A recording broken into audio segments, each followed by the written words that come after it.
Dr. Swansea, thank goodness. I was beginning to be concerned. Worry no more, Nurse Crane, for I bring good news. Oh, Doctor, what a night. We lost 2 more patients. Nurse Scow said she couldn't take it anymore and resigned. Yes, well, I'll make a new rota in the morning. In the meantime, find a good bed for Mr. Hampton. Be sure to pay attention to his needs. Of course, Doctor. Oh, and Dorothy, Yes, Doctor? Dr. Reed here has just returned from the front. He served King and Country and will be joining us here at Pembroke. We're very lucky to have gained a surgeon of his talent, and one so experienced in blood transfusions. That is good news indeed, Doctor. Oh, yes.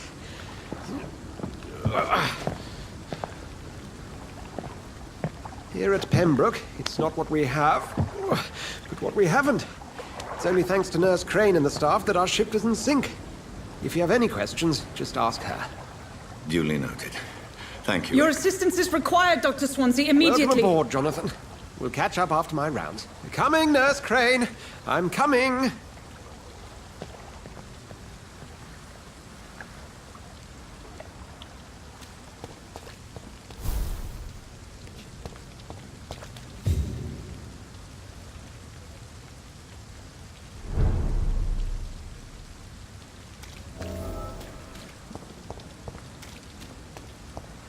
I'm sorry, Jonathan. Mr. Hampton needs me right now.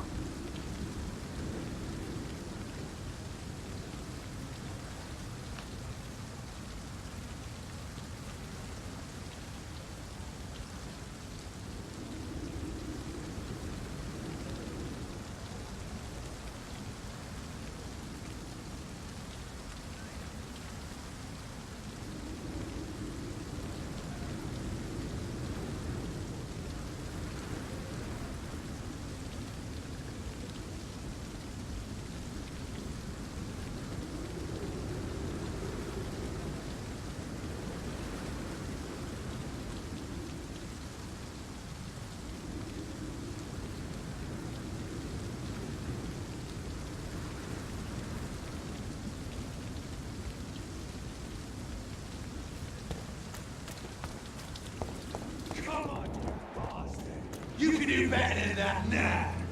It's my turn.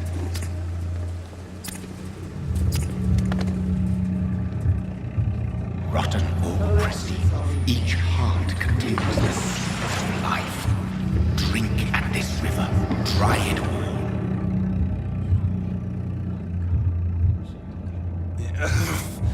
Oh, come on, you bastard. I won't bite. Sir, please. You've lost too much blood. Calm yourself. You think I didn't notice? Stop your staring and get me to an hospital, you arse!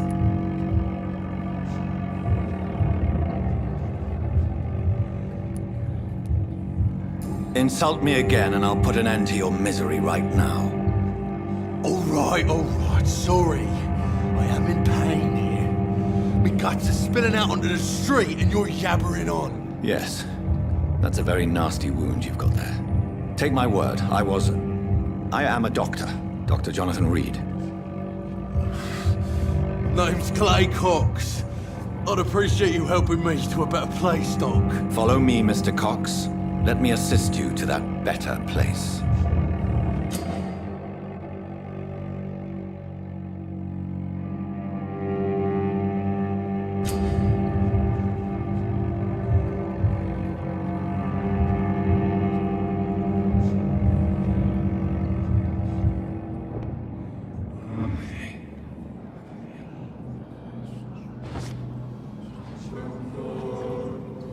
Bring this fading light into the shadows.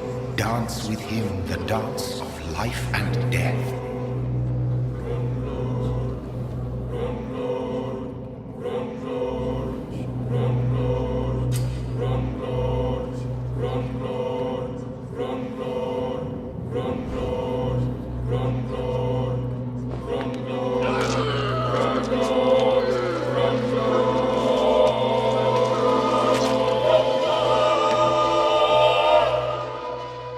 In the back, you bastard! didn't have the guts to fight me. Fuck you. I'll kill you. I'll kill you.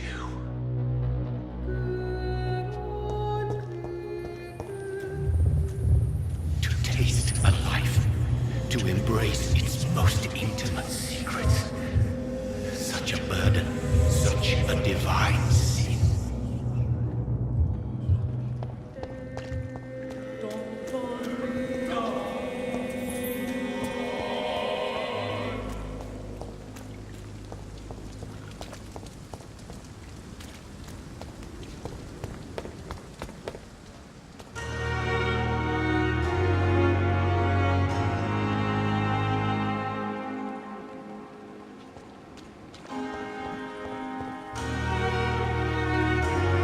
Good evening, nurse.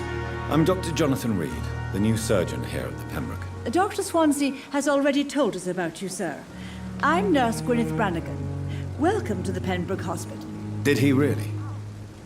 It's a good thing I wasn't hoping to keep a low profile. All members of staff have already read about your new blood transfusion technique. Dr. Swansea made sure of that. I see. Well, I'm a little surprised, but I suppose I'll just have to deal with this unexpected notoriety. You must know, blood transfusions are Dr. Swansea's primary subject of research. He is convinced it is the future.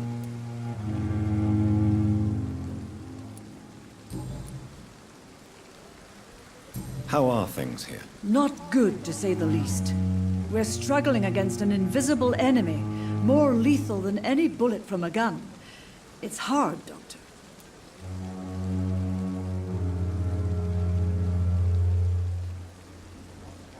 Do you require medical assistance, nurse? Thank you for your concern, but I'm fine.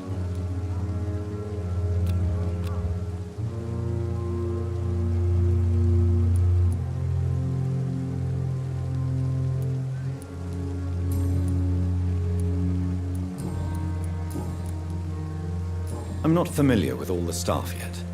Perhaps you could help me. Brilliant professionals, most of them. Dr. Swansea has a gift for recruiting talent. Most of them. Is there a problem I should know about, nurse? It would be inappropriate for me to speak ill of a colleague. Is there anyone that stands out? Well, I have never met someone as dedicated as Dr. Tippett's. He should be a standard for us all here. If only he were younger. Why should his age be a problem? I guess it's fair to say he's always pushing himself to the limits. He just doesn't know when to stop and get some rest.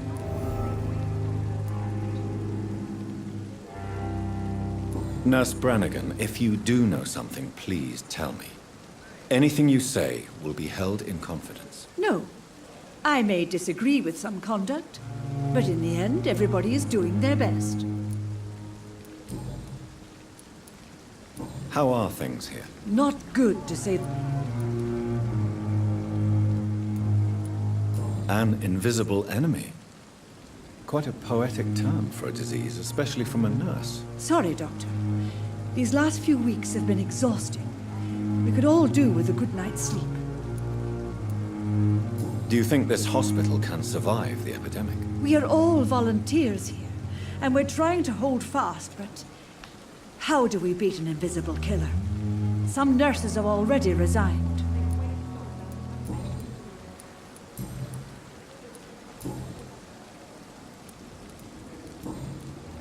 Goodbye, nurse. Call me if you need assistance.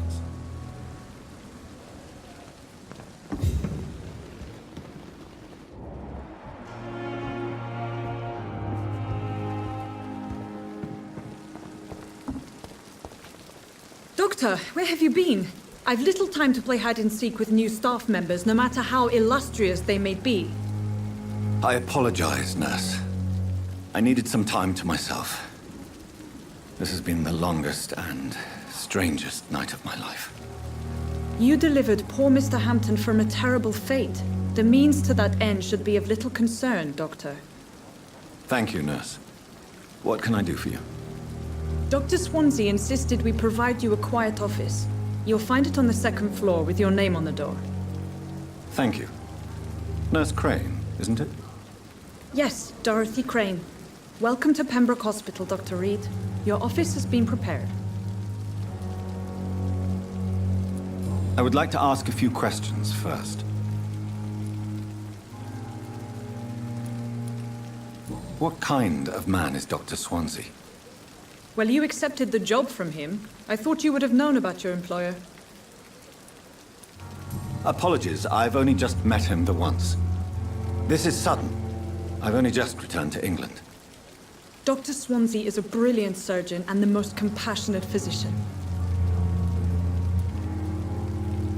It's right to assume Dr. Swansea knows far more about me than I do about him.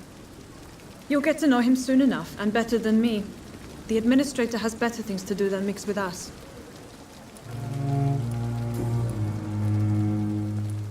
And Mr. Hampton, the patient we brought in, how does he fare?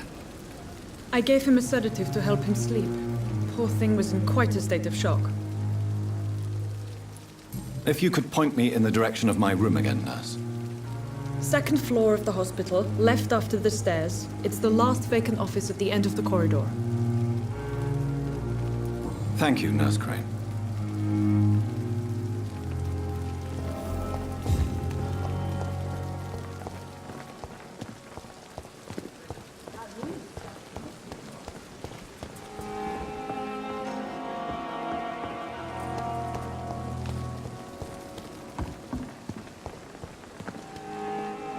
Good evening, sir. So it is true. The famous Dr. Reed has joined us. I can't think of any better news during these terrible times. Do we know each other? Actually, yes. We met once before, at the Rockefeller University in New York. Dr. Tippett, yes, I remember. I was assisting Professor Carell in his research about coronary bypasses. He had nothing but praise for you. He was also very confident about your future. And look at you now. Eminent surgeon and blood transfusion specialist.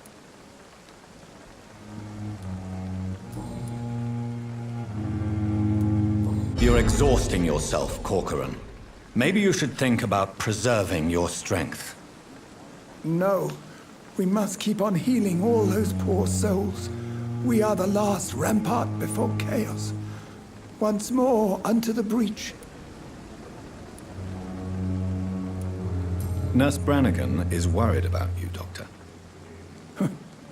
She should not have told you that. I will have a word with her. You don't have to blame her for her honesty. I'm not that kind of man, my dear Jonathan. Actually, Nurse Brannigan's opinion is the only one I may listen to. What is the Pembroke Hospital situation? And please, speak freely. This hospital is not exactly the best of London. I'm sure you are used to working in a better environment. It's more than enough. In any case, the personnel of a hospital are much more important to me than the building. Don't be misled by appearances, Dr. Reed. This hospital does not lack talented people. It just lacks hope. What can you tell me about the staff in the hospital? Some are really good, and others are not so good. But during this troubled period, there is no time for slander. I prefer to focus on the positive character traits. Tell me more about cherished people, then. Nurse Brannigan is a pearl. She is the most helpful and dedicated nurse I've ever worked with. A clever and cheerful woman. You really seem to admire her skills. I'll go even further. If she was a man, she would be a damn fine practitioner. Any opinion about the management? I don't always agree with Dr. Swansea's reserve, but I must admit he does all he can to keep this facility running during this crisis. Ah, yes, the burden of command. I was fed up with this concept while serving as a medical officer. Don't get me wrong. Swansea's a good administrator. I just wish he would get out of his office now and again.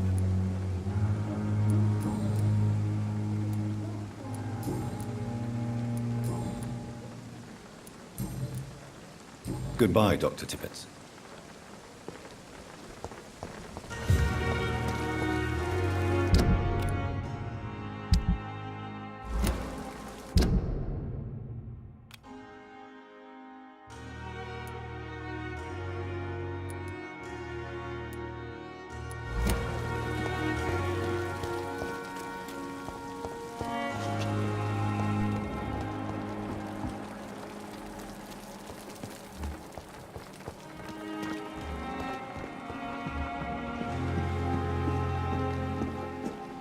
Good evening, Nurse Brannigan. Good evening, Doctor. Why does Dr. Tippett's claim you're the main reason he keeps working, despite his fatigue? If it wasn't for him, I probably would have left the Pembroke years ago. Dr. Tippett does not think of you as just a nurse anymore, does he? If you're suggesting he's not taking my gender into consideration when it comes to medical practice and knowledge, I really hope he doesn't. Goodbye, nurse. Call me if you need assistance. It's safer here than anywhere else in the East End. Good evening, sir. I'm Dr. Jonathan Reed. I'm new here. I've already heard about you, Dr. Reed. I'm Milton Hooks, the ambulance driver for this shithole of a hospital. That's quite a blunt introduction, Mr. Hooks. You can call me Milton. I like to speak my mind, Dr. Reed. Perk of the job. Don't judge me, and I won't judge you. I'm not sure I understand what you're talking about. Well, I'm no doctor, but I'm pretty sure a gun can't be used as a surgical instrument. You have a keen eye. I learned to shoot during the war, and have carried one ever since. Old habits die hard. No need to explain, Dr. Reed. And if you ever need a better gun, remember, I may have something for you.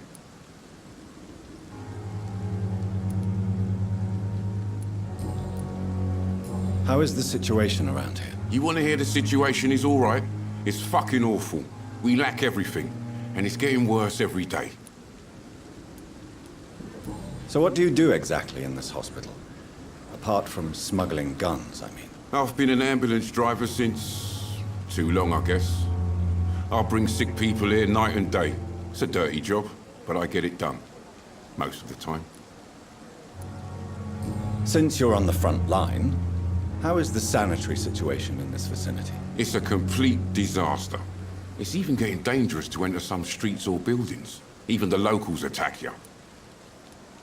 It sounds like things have been a bit rough recently.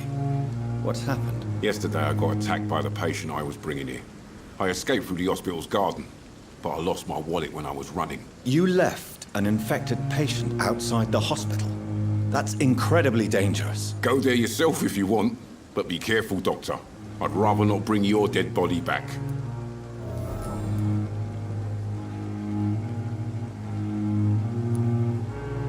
Are you really smuggling weapons through the hospital? And why not? I've already been attacked by patients, you know. And by gang members willing to steal my money. But you're not defending yourself. You're selling guns to civilians. You keep people alive your own way, Doctor. I offer them another way to protect their health.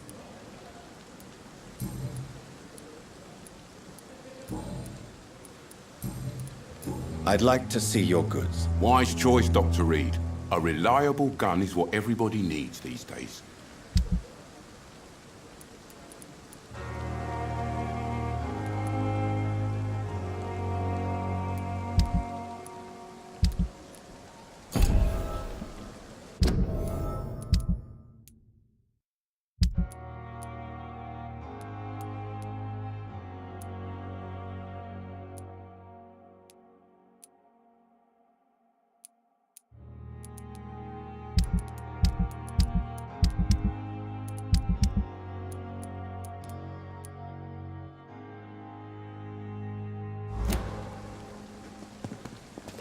Dr. Swansea is right. This place seems perfect to conduct my research. Good evening, sir. Can I help you? Unless you're here to fix my face. No. I don't think you can help me. I'm Dr. Reed. I've recently taken the position of head surgeon here. War injuries, am I right? You guessed right, Doctor. German shell took my pretty little mug right off. But they still call me Thomas Elwood.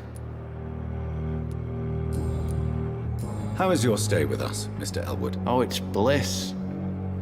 I just escaped death in the trenches to be surrounded again by the moans of the dying. Can I ask you precisely why you're a patient here? It's the pain, sir. The drugs don't work. It just hurts under the scars, if you get my drift.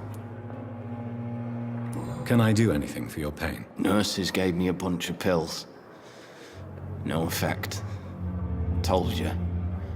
It's like the flames are under my skin, burning away.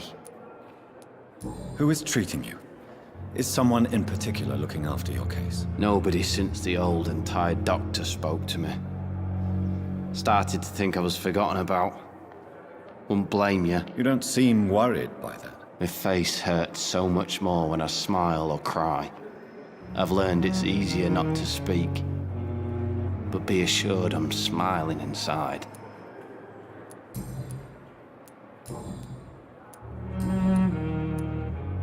Where were you stationed, sir? Did you serve for long? I really don't want to talk about all this shit. No offense. I was pushing too much. I served in France myself. I just wanted to know what happened to you. You were an officer, weren't you? Then I doubt we fought the same war, sir. No offense. Goodbye for now, Mr. Elwood. Pure disgust on every street corner. The daily routine.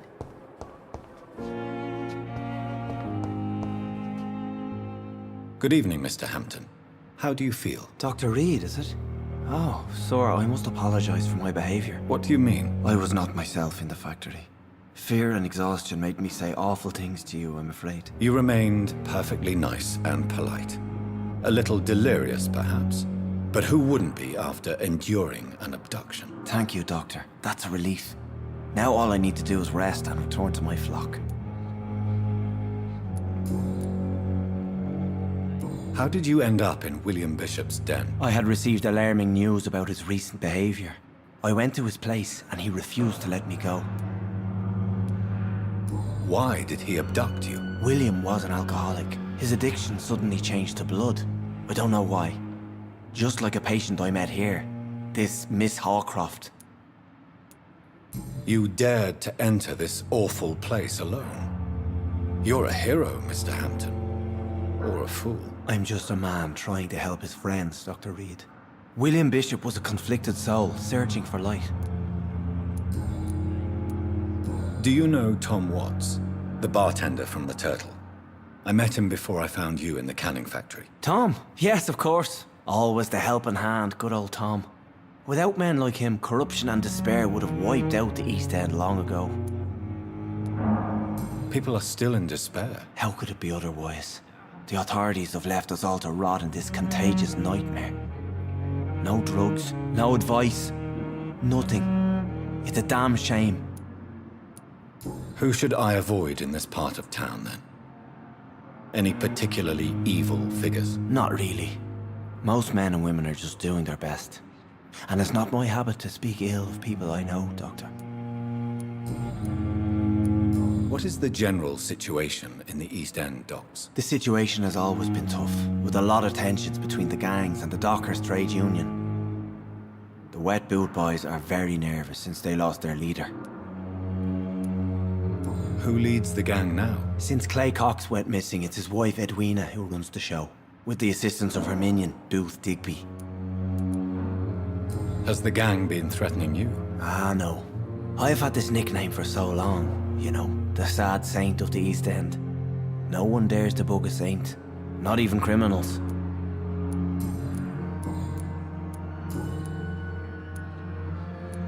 How do you feel, Mr. Hampton? Medically speaking, I mean. I feel exhausted. Beyond exhaustion, actually. William drank so much of my blood in his madness. I feel empty. You're in good hands here. Dr. Swansea is well versed in blood transfusion, and I'm sure he'll take the best care of you. Thank you, sir. I believe all I need is rest. And then I can go back to the people who need me. What do you do for a living, Mr. Hampton? I can't help but notice the cross around your neck. I manage a night asylum for the poor and homeless of the docks. And I try to guide the lost and hesitant on the right path to our Lord. Are you a priest, Mr. Hampton? A deacon, maybe? Not at all, Doctor. I'm just a man of faith willing to preach the good word. Why didn't you use your cross against William Bishop? To repel him somehow? That's a very strange question, Doctor. A cross is no magical token, if that's what you were trying to say. Not mine, anyway. Have you made friends since you arrived? Not really, but I recognize Miss Harriet Jones. I knew her when she lived by the docks. That poor woman had such a miserable life. You never came to see her here at Pembroke. Receiving visits when sick can be an important part of the healing process, you know. We're not just bodies. You're preaching to the converted now, Doctor. To be truly honest, I thought she was dead. She left the docks many months ago. Goodbye, Mr. Hampton. We'll talk again later.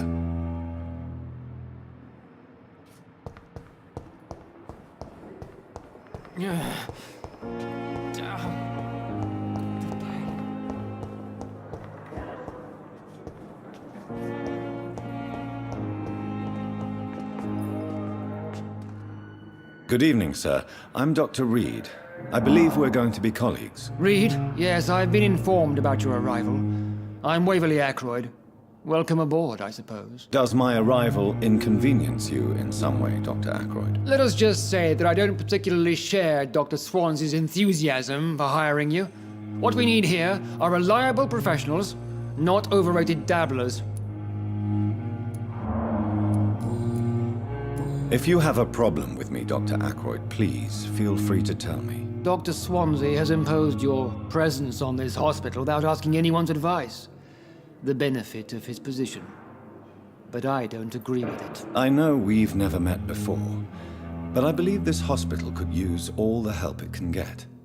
You will agree with that, I'm sure. Oh, but I have heard about you, Dr. Reed. Of course, you can't say the same about me, since I have not wasted my time courting the press.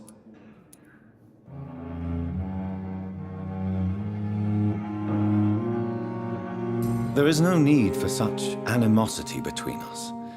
Don't you think the epidemic is already enough to deal with? That is one point we could agree on. And that is precisely why I want to be sure that you will be of help to this hospital, instead of a burden. If you have... Dr. Swansea has... I know we... There is no need for... That is one point we could... Since your tenure in this hospital is longer than mine, perhaps you can tell me more about this place. Let's just say I'm tired of the carelessness around me. I have always respected the skills of Dr. Swansea, but over time his enthusiasm has become displaced. Carelessness? Exactly what are you talking about? We're here to save lives. The people who trust us are not volunteering for experimentation. They're here to be healed. I don't intend to run any radical experiments, Doctor. Even if I, as any good practitioner should, express an interest in pushing the boundaries of medical research. Modern medical methods were created through audacity and ego. But there are rules in our line of work, and they're here to protect our patients.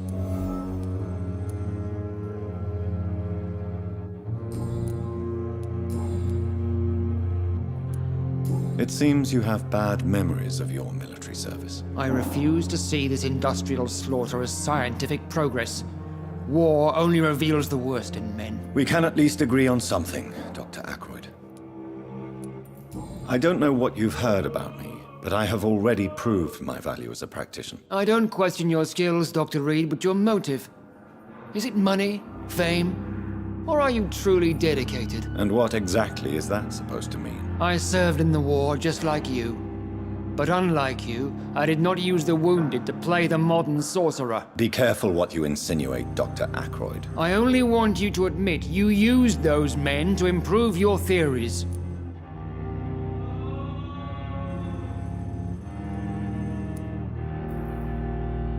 Knowledge has always been and will remain our main weapon, and it has always come at a price. And personal initiative. It is not a question of initiative, it is a question of integrity. These men and women have put their faith in us, Dr. Reed. Thank you for your time. We'll talk later.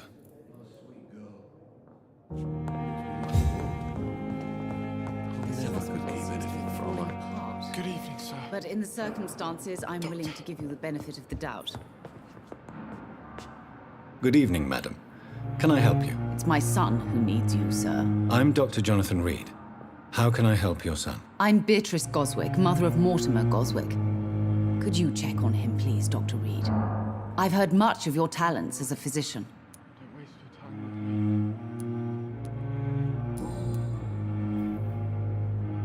Do you require medical attention as well, Mrs. Goswick? I have other concerns right now, Doctor. But I'm fine, thank you. What can you tell me about yourself, Mrs. Goswick? Not much to say. Just take care of my Mortimer and I'll cover all the expenses. That's all that matters. What do you think of your reception here? Any complaints? I have had the uttermost reservations about this hospital since we arrived. But we had no other choice, considering the state of emergency. Is there something in particular that's bothering you? Some of the staff were not especially welcoming. I suspect they're not accustomed to dealing with patients of such social standing. Tell me more about your arrival at the Pembroke Hospital. What gave you such a bad first impression? The ambulance driver was quite rude, for a start.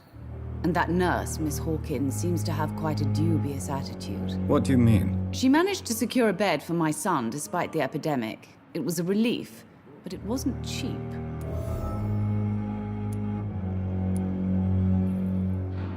I share your concern, Mrs. Goswick. Be sure that I'll talk to the people involved. I don't expect compensation, Dr. Reed. But I'm aware such behavior would not be tolerated in other hospitals. She charged you for a bed? Yes, and I paid without question, considering the urgency of the situation.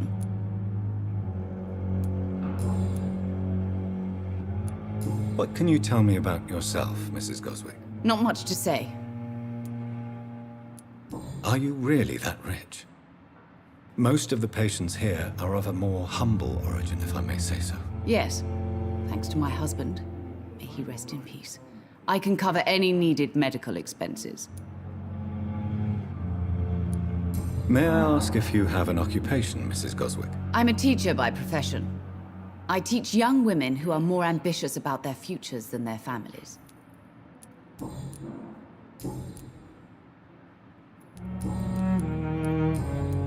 Goodbye, Mrs. Goswick. My sweet girl. Good evening. I'm Dr. Reed. Can I help at all? No. Really? Why are you here, then? I don't want to talk. My throat hurts too much. I suppose that this pain is the reason you're here. Is someone taking care of you? Yes. And no. Could you at least tell me your name, sir? Mortimer. Mortimer Goswick. Do you need any help? I'm afraid I may, sir. I don't mean to be a burden. You are not a burden, sir. Healing you is my responsibility. And you have my gratitude for that.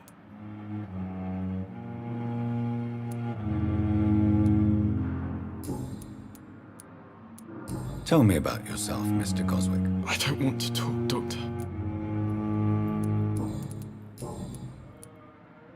How painful is your throat, Mr. Goswick? So painful I'd rather not talk at all, Doctor. I'll let you get some rest, then. Good evening, sir. Doctor. As for me, what a blundering idiot. Good evening, sir.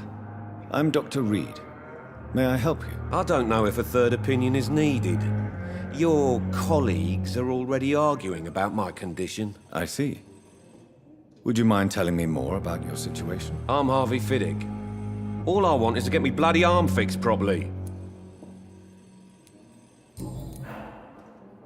Tell me about yourself, Mr. Fiddick. I'm just a regular guy waiting to get his arm fixed, so I can return to work and to my family. I was more curious about what you were doing before being hospitalized. I'm a carpenter, and a good one too. But that means I need both arms to feed my family, Dr. Reed. Are you satisfied with your treatment here? Well, it's clear that I've chosen a bad time to be injured. Forgive my bluntness, but you seem overwhelmed by cases of the flu. I won't lie to you about it. I'm afraid we are. Are you sure you don't want to operate yourself, Dr. Reed? I have the feeling you're very capable. And your colleagues seem to think so too. In other circumstances, you would be right. But for now, I don't think I can take on the responsibility. My apologies. Tell me about the doctors who are arguing about your case. Strickland and Aykroyd. They both want the best for me, but there's a lot of pride there. Doctors are no different from carpenters, it seems. What do you mean? I often had professional arguments with rivals on a building site. Difference is I disagreed about wooden nails, not flesh and bones.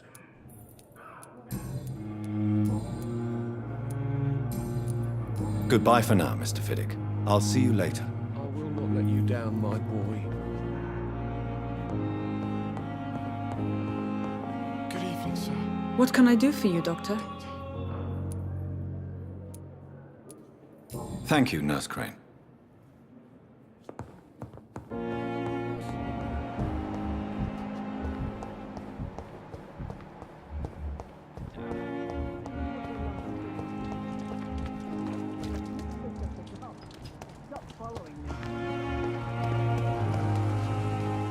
Good evening, Nurse. Good evening, Doctor. I don't think we've been introduced yet. My name is Pippa Hawkins. And I'm Dr. Jonathan Reed. Dr. Swansea has recently offered me a position in this hospital. Well, it's a euphemism that your help will be appreciated, Doctor. How would you describe the situation at the Pembroke Hospital? It's serious. The flu is wreaking havoc amongst the staff and patients. We are running out of everything. Nurse Hawkins, the Spanish flu won't last forever. Even the Black Plague didn't kill everyone. I wish I could believe you. But what if this epidemic was worse? What if in the end, nobody was spared? You must get a hold of yourself, Nurse. Sorry, I'm exhausted. No one has any idea when this epidemic will be over. How long have you been a nurse? Well, long enough to see that the epidemic is winning. And no matter how qualified you are, don't tell me you'll change that. You're right. When dealing with such a terrible disease, one must remain humble. But that doesn't mean we shouldn't try our best. Sorry, Doctor. I don't want to sound bitter, but I'm just too tired to give a pep talk like Nurse Brannigan. How is the Pembroke staff coping with the epidemic? Well, not well. Milton, the ambulance driver, is even more grumpy than usual, especially concerning doctors. Why is Milton grumpy on a daily basis? Is it just an act? Milton's not the kind of man who's bothered about a bad reputation, whether he deserved it or not. Why does Milton dislike doctors? I don't know. Just ask him. But be warned, Milton is not the chatty type.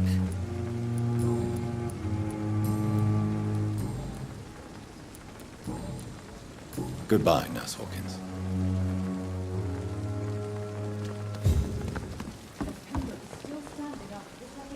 Good evening, Milton. Good evening, Doctor. Still trying to save lives?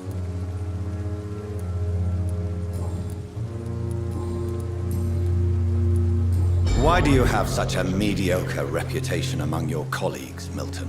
Fuck them. Nobody knows the horrors I've seen since working here. This city was sick long before the epidemic, Dr. Reed. I know it's a difficult task, but correct me if I'm wrong. Is this not the job you are paid to do? I've seen babies left to die while their brothers were properly fed. Underage girls and boys sold to all manner of perverts. I'm sorry, I don't know what to say. Yeah, exactly. We lack words. So excuse me if I don't look on the bright side of life.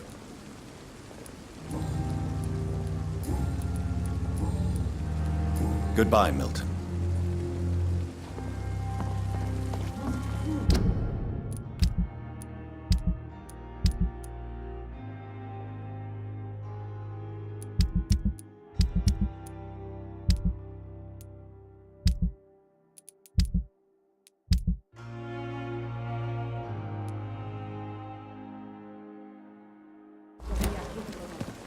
It is now. Another nightmare.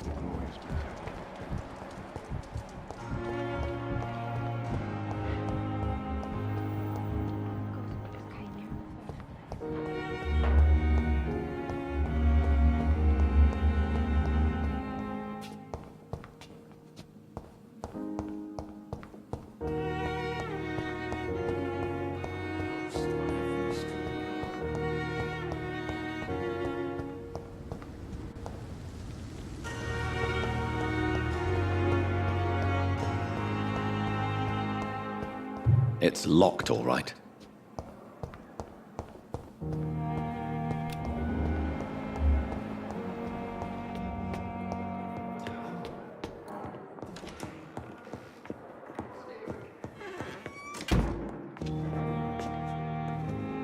Good evening, Dr. Tippett. Dr. Reed, any good...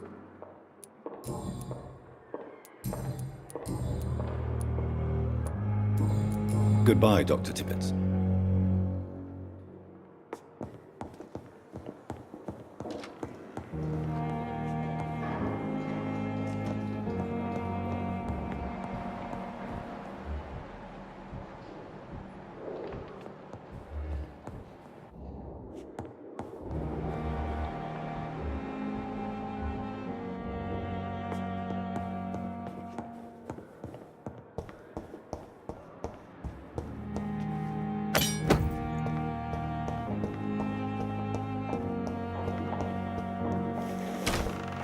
This must be the place.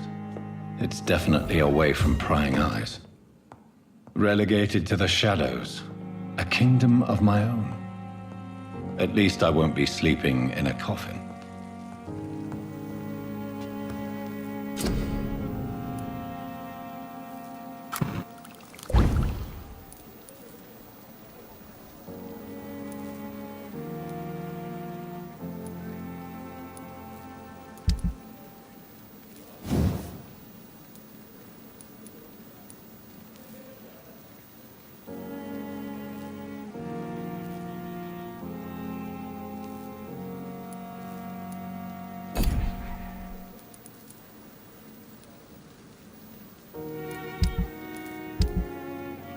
William Bishop's blood is much more unstable than human blood and shows extensive mutation. But this is not what happened to me. I must keep on searching. The sun is about to rise. I can feel it. I'll continue tomorrow night. I have so much time now.